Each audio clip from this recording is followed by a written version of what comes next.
how to check who visited my Roblox profile. Hello everyone, in this video I will show you how to check who visited my Roblox profile.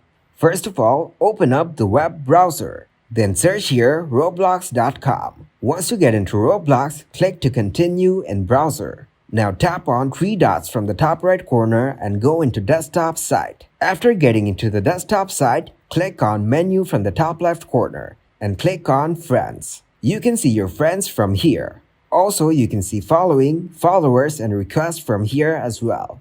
Then click on menu from the top left line and tap on profile. You can also see following, followers, and friends here in profile. Thank you guys for watching this video. Hope you got some value. Make sure to like the video and subscribe to the channel to get notified for new videos. See you in the next one.